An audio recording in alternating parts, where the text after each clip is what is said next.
My name is Moses, and my life changed forever the day I put on my NYSC uniform. I still remember the first time I wore the uniform in the NYSC orientation camp. It had been more than just a piece of clothing for me. It had been my badge of honor. After 6 long years of studying mathematics in the university, 5 years for the course, and an extra delayed year due to frequent strikes, reading late into the nights, doing group assignments, and facing all kinds of struggles, I was finally a graduate. I felt proud. I felt ready for the next chapter. NYSC was the next chapter, ready to spend a year helping a community somewhere in Nigeria. I had been so excited when the posting letter came, yet my heart had pounded like a talking drum because I didn't know what to expect. I remembered clicking on my dashboard on the NYSC portal with shaky fingers, and then I saw it. It said, posted to Anambra State. I had relaxed, accepted it wholeheartedly because Anambra State isn't a bad place. So, I packed my bag, hugged my mother goodbye, and waved at my father who, like always, only gave me a nod and a short prayer. After the orientation camp came my posting to my primary place of assignments. When I received the posting letter, I saw that it was a village called Umuduru Village. I was posted to the local secondary school there. I didn't know what to expect. I had never even heard of Umuduru before. But I journeyed there, believing my stay there would go well. When I got to the school, the principal, Mrs. Onwokoye, welcomed me warmly. Kopa Moses, right? She asked, smiling. We have been waiting for you. Our mathematics department have been suffering since the last teacher left. You will be teaching SS1 to SS3 mathematics. Those class needs help, she had said to me. And that was how my journey began. The students were mostly respectful, though some of them tried to test me like most teenagers do. But soon, they warmed up to me. They began calling me Kopa Moses excitedly, like I was their big brother. A staff of the school helped me find a small room to rent in a compound not too far from the school. But I never knew that my next door neighbor would affect my life in the future in a way I never imagined. Her name was Chimamanda. I first noticed her during my first class with SS2. While other students giggled, whispered, and made jokes about the new copper, Chimamanda sat alone at the back. There was something cold and distant about her. Her face was beautiful, but was always locked in a frown. Her arms were crossed most of the time, and when I asked the class a question, she would look away, as if she didn't want to be seen. Sometimes during lessons, I would catch her staring out of the window, lost in her thoughts, while other classmates struggled with equations and formulas. When I marked their books, our own work was barely done. Some pages were blank, others filled with careless scribbles, like she wasn't even trying. But what struck me the most was her eyes. They were sharp but tired, like someone much older. I could tell there was a story behind them, a story that had turned her heart cold. On the 4th day when school closed, I was walking home, and then I saw her a few steps ahead of me on the narrow, dusty path. That was when I realized something surprising. Chimamanda lived next door. Our compounds were separated only by a small fence from old blocks. I hadn't noticed this area the first 3 days I arrived at Umuduru because I was busy settling down and hadn't paid much attention to the compound behind the one I rented a room. Later that evening, while I sat outside at the back, marking books and enjoying the evening breeze, I heard voices from their house. Chimamanda's house. Loud voices. Angry voices. Her father, whose name I later learnt was Mr. Anayo, a stouted, chubby man with a booming voice, was shouting. I couldn't hear every word clearly, but it wasn't hard to piece things together. You think you can talk to me anyhow? This is my house. You will respect me here. I am still your father. He growled. Maybe if you had been a good husband and a good father as you claim, Mama wouldn't have left. Chimamanda's voice shot back, sharp and fearless, but filled with pain. There was silence for a while, and then the sound of a door slamming shut. I sat there quietly, my heart heavy. Could this be the reason for the sadness I saw in her eyes? I wondered. It was. Her mother was gone, and their house was no longer a home. It was a war zone. As the days passed, I saw more signs. Every few nights, a new woman would come to their house. Some stayed for just a few hours, others till morning. I would hear them laugh, drink, and play loud music like there was no child in the house. How did a 15-year-old girl cope with this kind of life? I asked myself. It troubled me. So one day at school, I tried to talk to Chimamanda. Chimamanda, do you need help with the assignments? I asked gently. She stared at me like I had just asked the most foolish question in the world. Then, without a word, she turned away. But I didn't give up. After all, I was here to serve this community. And what better way to start than by helping one of its broken hearts? I said to myself. Little did I know that this small step of kindness would lead me into the most painful chapter of my life. But at that time, all I saw was a young girl drowning in pain, and I told myself I had to do something. At first, I didn't know where to begin. You know, one cannot just walk into someone's life and try to fix them, especially when their wounds are deep. But I believed that even small acts of kindness would change a person. So, I started with something simple. A smile, a wave over the fence when I saw her sweeping the compound, a gentle good morning on the way to school. Sometimes she ignored me, other times she would nod without saying a word. Then one afternoon after class, I walked up to her desk again and said, Chimamanda, I noticed your maths test was really low. I can help you if you would allow me. I won't force you, but I will be here if you want to learn. She looked at me for a long time, her eyes filled with doubts. But to my surprise, she gave a tiny nod. That was the first step. I also thought it was wise to get her father's permission before we started. So, that evening, as I returned from the market, I saw him sitting outside drinking a bottle of beer. I greeted him politely and told him about my plan to help Chimamanda with her studies. To my shock, he laughed loudly and waved his hand like it was nothing serious. Copper, if you can make that girl stop behaving like her useless mother, I will clap for you. Maybe at least then she would stop disturbing my life, he said, taking another gulp of his drink. You can go ahead, he told me. His words broke my heart, but at least I had his permission. Our lessons began in the evenings, just outside my small room. I would spread my books on a low wooden table and she would sit across from me. At first, she barely listened. Her answers were careless and sometimes she acted like she didn't even want to be there. But I didn't scold her.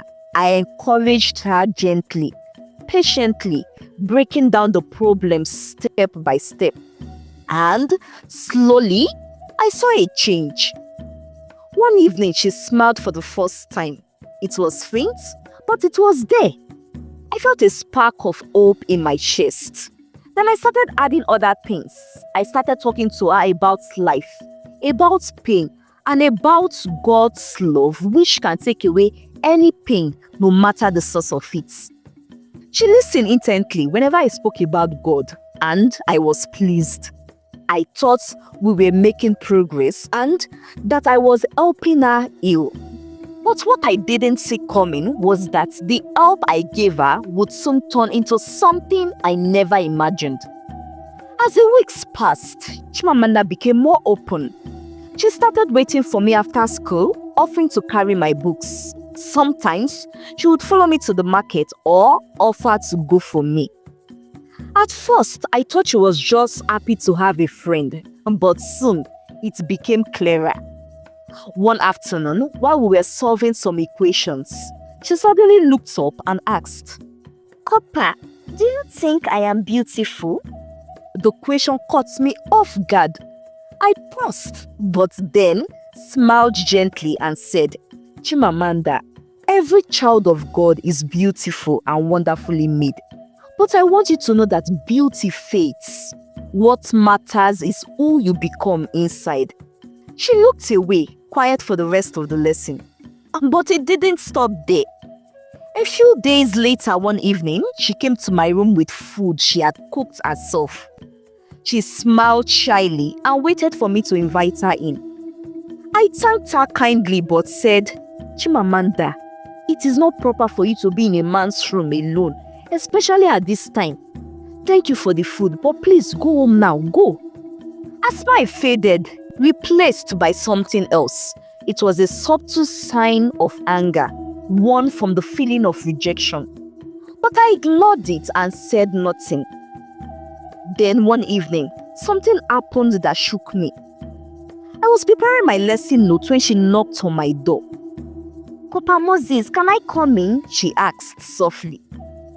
I thought maybe she wanted to ask about an assignment, so I said, Yes, Chimamanda, you can come in. What is it? She stepped in, looked around my small room, and then, with a boldness that shocked me, she said quietly, I like you. I want you to be my boyfriend. My heart stopped. Chimamanda, no, I said firmly, standing up immediately. You are still a child and I am your teacher. This is wrong. I am only here to help you with your studies and your life. What you are saying is not right before God or man, I said firmly, rebuking her. Her face hardened like stone immediately. I could see anger and embarrassment mixing together. But my father brings home women almost as young as my age every night. And I can tell they always enjoy each other's company, she said sharply. Aren't you a man also? Can't you make me happy? I felt my chest tighten. This was not just a girl speaking. This was a broken soul, shaped by a father's bad example. I took a deep breath and said gently, I am not your father, Chimamanda. I will never hurt you the way he hurts your heart. Please, stop thinking this way. Focus on your studies. Focus on your future, I told her. She stared at me, her eyes cold, and without another word, she stormed out. I sat down on my bed, troubled and afraid. But I thought the matter would be over soon. I thought she would be angry for a while, but would later understand. But I was wrong. And the next morning, my whole world turned upside down. I was in the middle of teaching when the principal, 2 NYSC officials, and a police officer entered the classroom. And beside them was Chimamanda crying, weeping like someone who had been wounded. I hadn't even noticed she was not in class that morning until I saw her with them. Papa Moses, please follow us to my office, Mrs. Unwokoye said in a cold voice. Confused, I dropped my marker and followed them. What happened next felt like a bad dream. In the principal's office, Chimamanda spoke with a trembling voice. She said that I had forced myself on her, that I had raped her. She said that I hurt her and took advantage of her. My mouth opened in shock. I couldn't believe what I was hearing. Ma, sir, I swear on my life and before God Almighty, I did no such thing, I cried out, my heart pounding. I would never touch a student, never harm a child, I said. But no one believed me. Not the principal, not the NYC officials, not even the other teachers who once smiled at me in the staff room. As the police dragged me away, all I saw was deep, piercing stares. The news spread fast through the school and the village like wildfire. Students, people gathered, whispering and shaking their heads. Ha! So this is the true face of that gentle copper. Hey, who would have thought? Evil hides behind innocent faces, they said. I was broken. How did my kindness become my curse? Was all I could think about.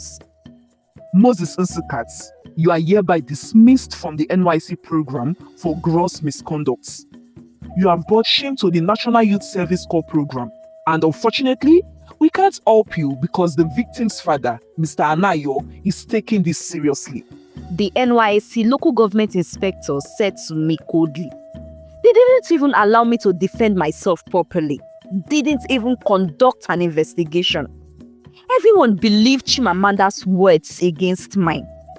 Chimamanda's father, angry and full of pride for a daughter he didn't even care about, marched to the police station and filed a report. And just like that, I was thrown into cell. In one single day, my entire life crashed before my eyes. But the pain didn't stop there. In the tiny, dusty cell where I sat alone, I heard the worst news yet. My father had heard about it. A pastor, a man of God, my role model. He didn't come to ask me if it was true. He didn't even pray for me.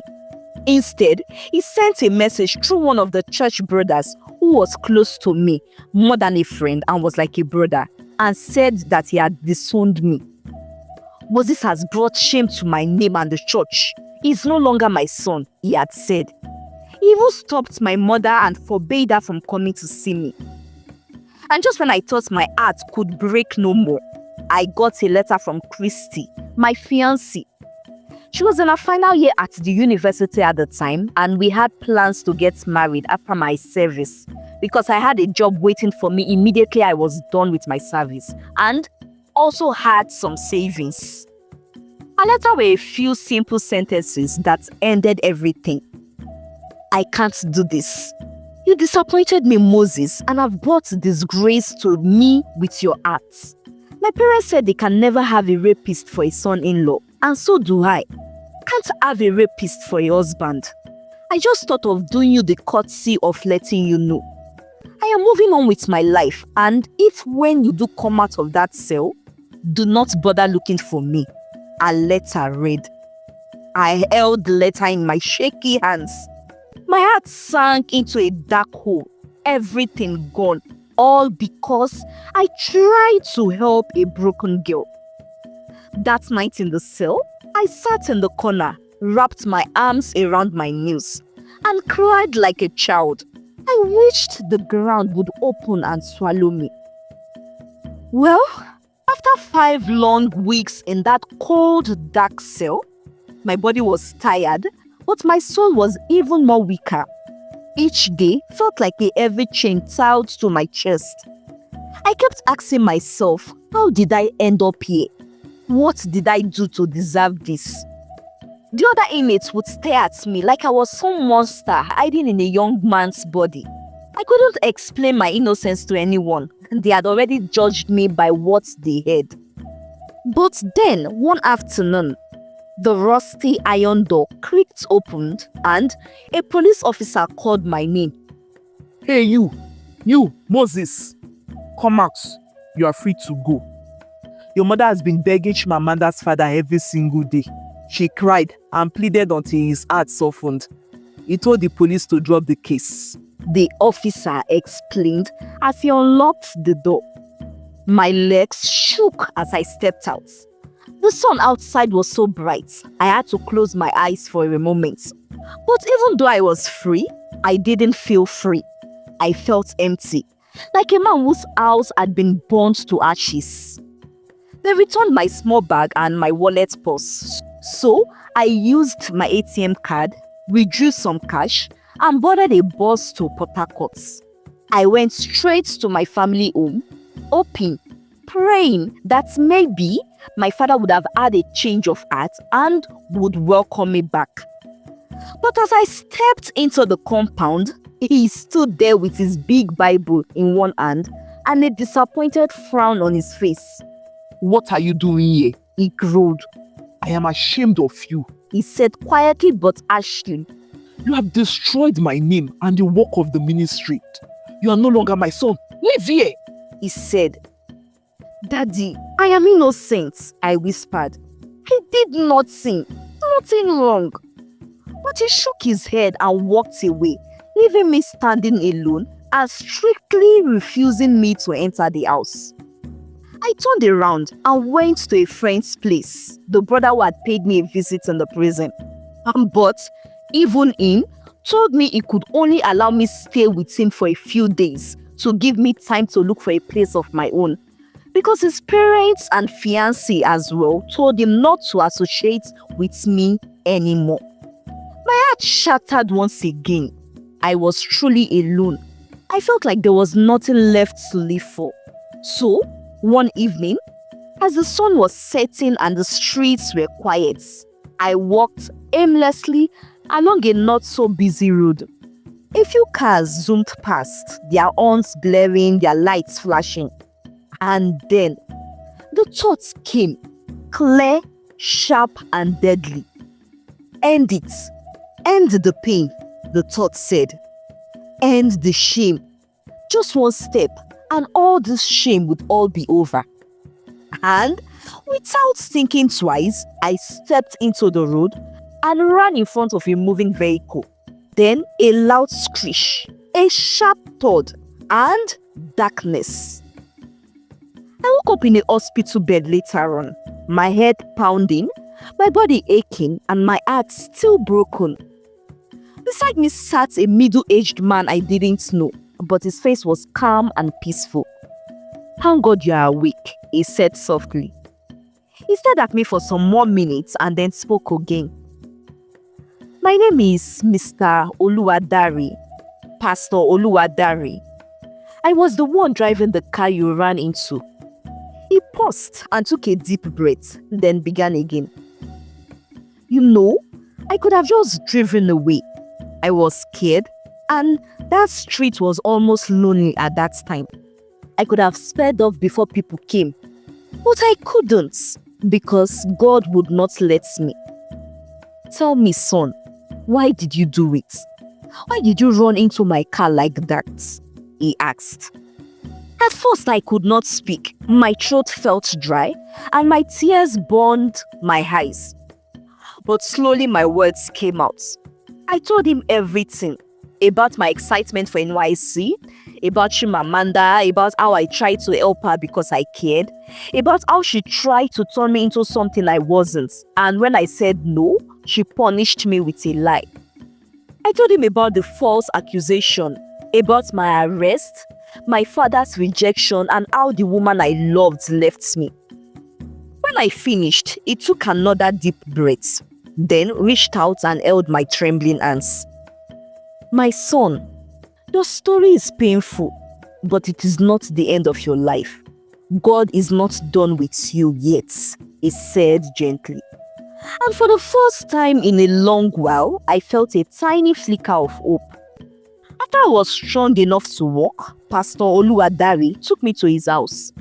He gave me a room, warm food, and something I had lost completely. He showed me kindness. Every morning after that, he would sit me and open the Bible. He spoke words of comfort to me that wrapped around my heart like a healing balm. He told me that forgiveness wasn't for the people who hurt me, that it was for my own peace. "Bitterness will poison your heart," he said to me, "but forgiveness will set you free." At first, I found it hard. I did not want to forgive Chimamanda. I did not want to forgive my father or Christy. I had vowed in my heart that if I ever had the opportunity to cause them pain, I was going to do it. I wanted them to feel my pain.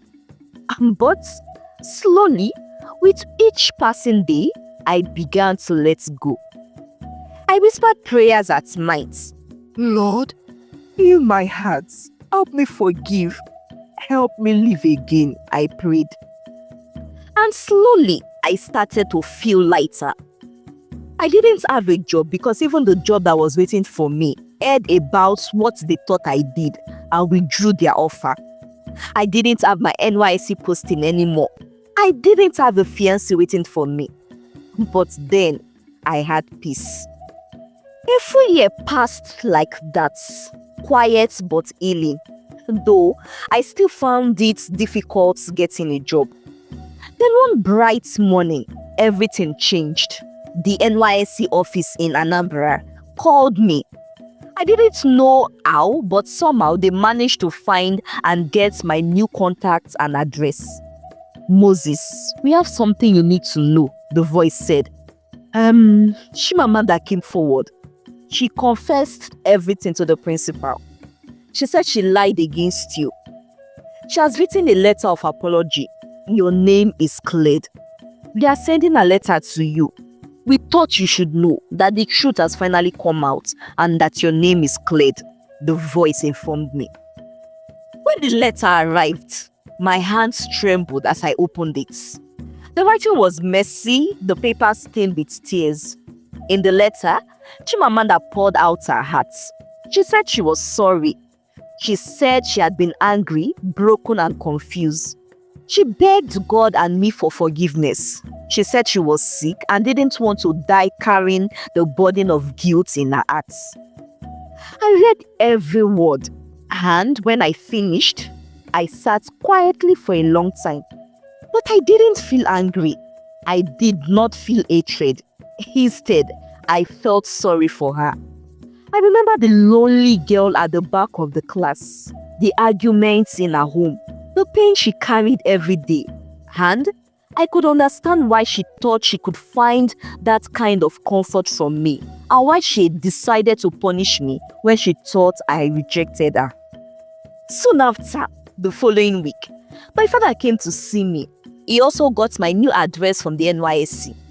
He stood at the doorway of Pastor Oluwadari's house, his face filled with shame. My mother also stood behind him. My son, I have wronged you. I did not listen to you. I judged you too quickly. Please forgive me, my son, he said. I stood silent for a while, looking at the man who had disowned me. And yet, somehow, I didn't feel any anger also. No longer felt anger towards him. My heart was free. Daddy, I forgave you long ago, I told him softly. He came to me and hugged me immediately as he sobbed gently on my shoulder. I also went to my mother and hugged her warmly as well. A few days after that, Christy came too. She looked down at the floor, unable to meet my eyes. I was wrong, Moses. I should have trusted you. I am sorry, please. See, I didn't really move on, no. I couldn't really move on. Please, can we start over again? She asked. I smiled gently and said to her, I forgive you, Christy. I did long ago, but some wounds take time to heal. I don't think we can go back to what we had, I told her. Eyes filled with tears, but she nodded and left. And just like that, the door of my painful past finally closed. But if part of me wasn't rested yet, my heart was not at peace. After all that had happened, something in my heart kept telling me that my journey with Chimamanda wasn't over yet. I had forgiven her in my heart, yes, but I needed to see her face to face. Not to shout at her, not to remind her of what she did to me. I just wanted to check on her. I wanted to see for myself if she was okay. So I spoke to Pastor Oluwadari. I knew I could not go alone to see her. My heart was free, but my wisdom told me to be careful. Pastor Oluwadari looked at me for a moment, then smiled gently. You have a good heart, Moses, and it is a good thing to do. But you will not go alone. I will go with you. And I will also ask Iyanoluwa to come along. You know how much she loves helping teenagers, he told me. Iyanoluwa was Pastor Oluwadari's niece.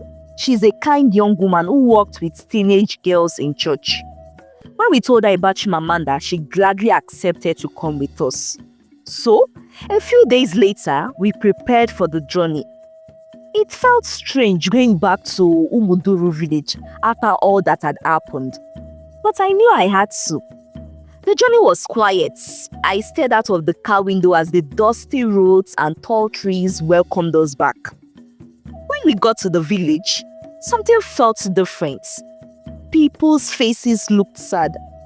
The atmosphere was heavy, like something terrible had happened. And as we approached Chimamanda's compound, we saw a few neighbors gathered outside, their faces filled with pity. I went closer to find out what was going on, and that was when a woman told me, Kopa, welcome back, welcome back. But you see, Chimamanda's father died last night too. He was terribly sick. They said it was HIV. My mouth opened. Her father dead? I asked. The woman nodded her head. I looked at Pastor Luadari, then at Iyanolua. My heart felt heavy, not with anger, but with sadness. We walked further into the compound and saw Chimamanda sitting on the bare floor, looking so small, so weak, so alone. Her body was thinner than I remembered, her eyes dull and lifeless. She had also unknowingly contacted HIV from her father a year ago after using a razor blade he had used.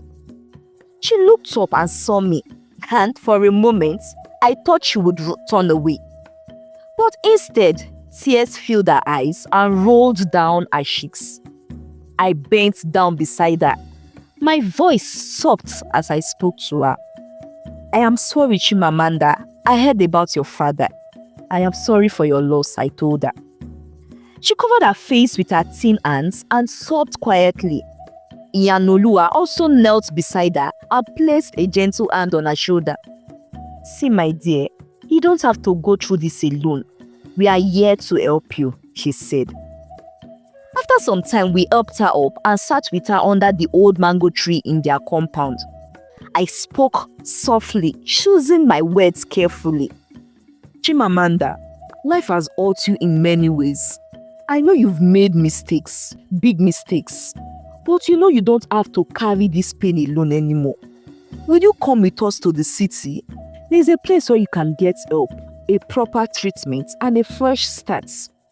For a while, she didn't answer. She just stared at the ground. And then, in a voice barely louder than a whisper, she said, I don't want to die like my father. Iyanolua smiled gently, wiping away Chimamanda's tears. You will not. You will live, she said to her.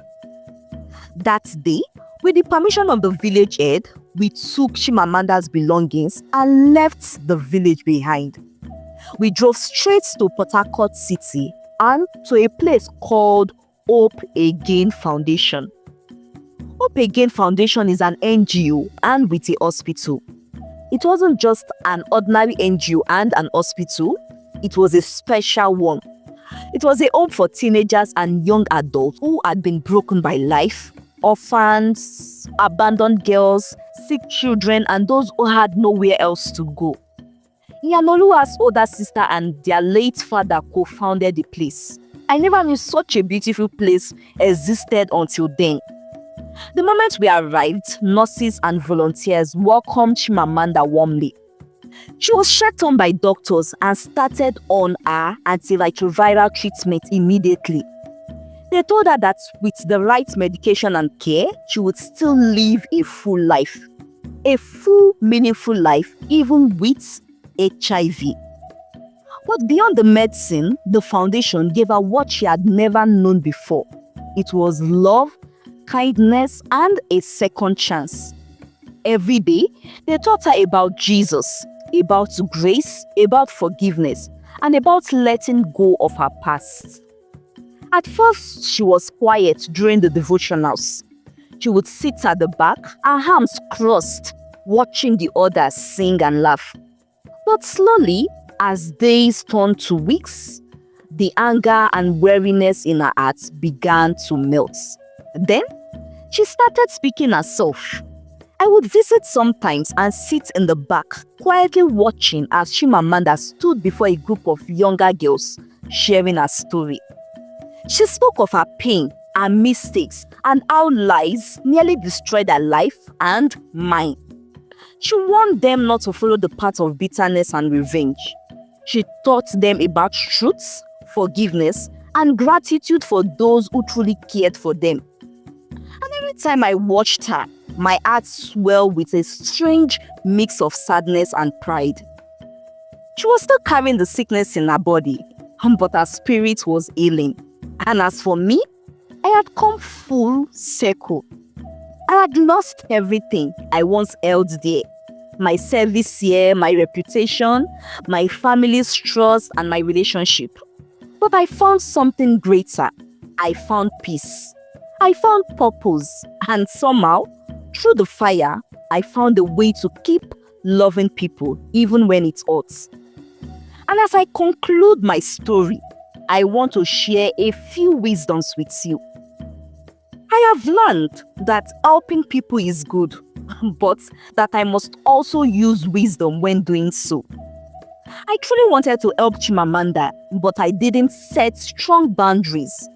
Now, I know it is not enough to be kind, but I must also be careful. And this brings me to a strong advice I will give to not just men, but to women as well. It is good to help, as I have mentioned earlier, but when it has to do with the opposite sex, do not ever do it alone. Involve a trusted third party of the opposite sex.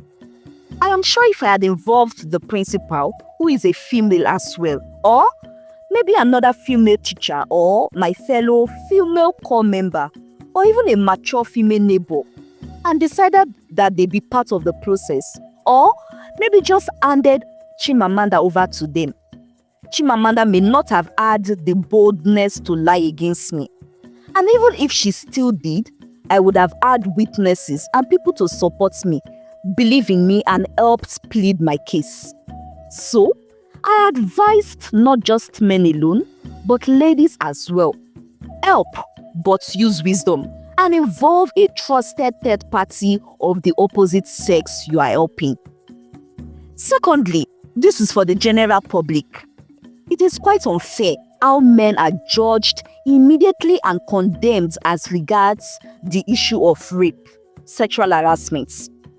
Inasmuch as I strongly condemn any form of sexual harassment and would not harbor any offender myself, I implore the general public and authorities to carefully and thoroughly investigate every allegation first, because so many innocent men are rotting away in prison and suffering from crimes they did not commit.